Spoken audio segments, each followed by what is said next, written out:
আসসালামু আলাইকুম সবাইকে। আজকে আমরা একটি জায়গায় আসলাম, যেটা হচ্ছে the last of exit Dubai. তো আমরা প্রতি উইকলি একটা না একটা জায়গায় নতুন নতুন জায়গাতে যাওয়ার চেষ্টা করি। আজকে আমরা আসলাম the last of exit Dubai. তো এখানে আসার পর আমার একটা জিনিস ফিল হলো, মানে আমার মন থেকে, যে মানুষ চাইলে কি না পারে। একটা পরিবেশ যখন একটা পরিষ্কার পরিচ্ছন্নতা দিকে অগ্রসর হয়, তখন দেখবেন সমাজটা আসলে সৌন্দর্য হয়ে ওঠে। তো আমি মানে এটাই বলতে চাচ্ছি যে যে যখন আপনি পরিষ্কার পরিচ্ছন্নতার উপর নির্ভর হয়ে কোনো একটা সমাজ গঠন করবেন, তাহলে পরিবেশটা অনেক সুন্দর হয়ে গড়ে উঠবে।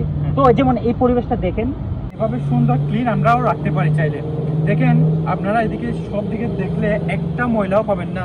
আসলে আমরা কেন আমাদের দেশটা এমন করে রাখি? আমাদের দেশে বিচে গেলে ওইখানে আমাদের ডাস্টবিন করে থাকে, ওইখানে আমরা ওই ময়লাটা ওই ডাস্টবিনে না পেলে ওই ময়লাটা আমরা ডাস্টবিনে না পেলে ওই ময়লাটা আমরা ফেলি যে রাস্তার মধ্যে বা যেখানে বসছি ওইখানে আমরা ফেলে দিই। একটা পরিবেশ সুন্দর ভাবে বজায় রাখার জন্য আমাদের মানে নিজেদের মধ্যে, আমাদের প্রত্যেকটা মানুষের মধ্যে যা যা থাকা দরকার তা হচ্ছে প্রথমত মনুষ্যত্ববোধ। যখন মনুষ্যত্ববোধটা আপনার ভিতরে চলে আসবে, তখন আপনি একটা রাস্তায় ময়লা দেখবেন, আপনি এই রাস্তার ময়লাটা নিয়ে একটা ডাস্টবিনে নিয়ে ফেলাবেন। আপনি যদি দেশে হয়তো ডাস্টবিনটা পাচ্ছেন না, আপনি চাবেন ময়লাটা একটা নির্দিষ্ট একটা জায়গায় আপনি পালানোর জন্য একটু যথাসাধ্য একটু চেষ্টা করবেন। তো যেমন এই জায়গাগুলো দেখেন, একটু লিটারালি দেখেন, অসাধারণ। এটা কিন্তু একটা পাবলিক প্লেস, আপনি একটু চিন্তা করে দেখেন একটা পাবলিক প্লেসে কতটা পরিষ্কার থাকতে পারে। তো দ্যাটস মিন, তার জন্য আমি কি বোঝাতে চাচ্ছি? আমি বোঝাতে চাচ্ছি যে আমাদের ভিতরে মনুষ্যত্ববোধ এই জিনিসটা আনতে হবে।